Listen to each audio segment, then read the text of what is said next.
You're listening to the Winsight Podcast Network. There's yet more convenience store M&A news. Amazon continues to try to grab pharmacy market share, and inflation is dinging tobacco sales.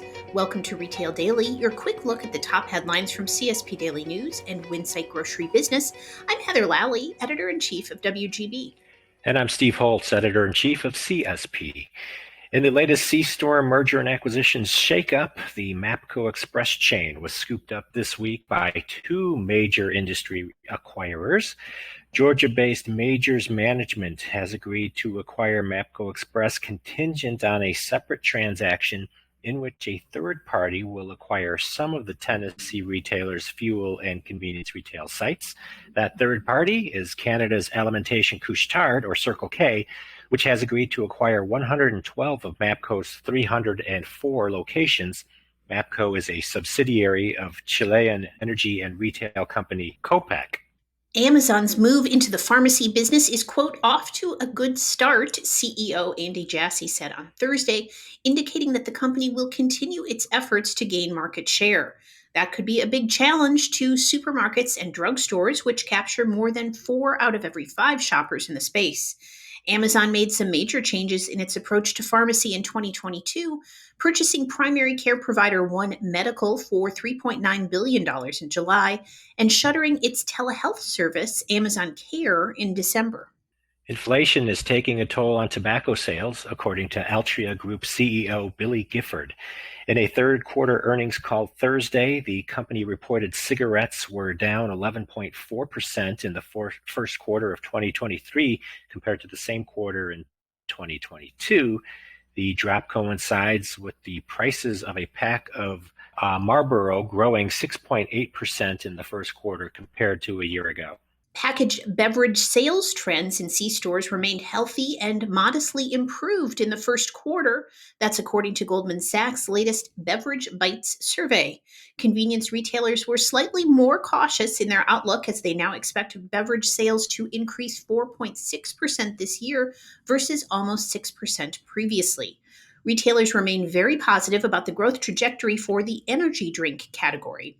However, they are concerned about inflationary pressures, unusually cool weather, and broader geopolitical headwinds.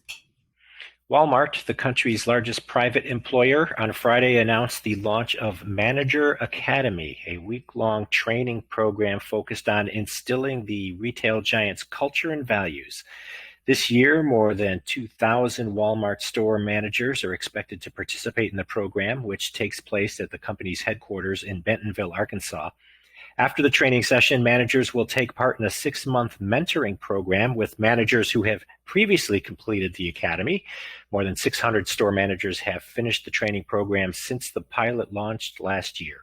Employee-owned grocery chain Publix this week opened its 15th store in Sarasota, Florida.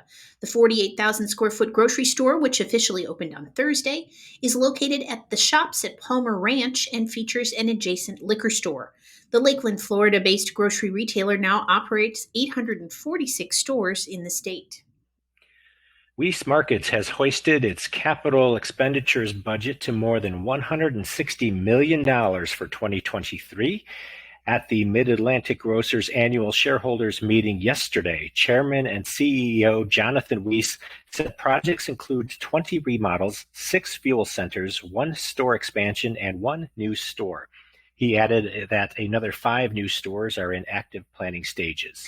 In sustainability news, Ahold Delhaize USA, in collaboration with ExxonMobil, Cyclix International, and Sealed Air, took part in a successful demo where plastic waste was collected from grocery stores to divert it from landfills. Food Lion and Ahold Delhaize Banner supported the initial pilot, collecting plastic waste for recycling at select store locations. And Kroger has expanded its Simple Truth Free From brand with products made from upcycled ingredients. It also reported reaching a milestone in recycling plastic waste. The supermarket giant added Simple Truth seeded multigrain bread and multigrain quinoa bread, both of which are upcycled certified by the Upcycled Food Association. Also, Kroger has recycled more than 1 million pieces of flexible plastic product packaging from its private labels under a 3-year program with waste management firm TerraCycle. Convenience retailer GPM Investments unveiled its spring rewards programs, and they'll have customers enjoying free Starbucks Frappuccinos, Kinder Joy eggs, and other candies and snacks. The Virginia based company launched its new rewards app in March, offering loyalty members exclusive in app promotions, order and delivery options, fuel pricing locators, and discounts, and more. And that will do it for today's episode of Retail Daily. Subscribe on Apple Podcasts, Spotify, and more for your daily dose of retail news. For more on these stories, visit CSP Daily News and WinsightGroceryBusiness.com. I'm Steve Holtz. And I'm Heather Lally. Have a wonderful weekend.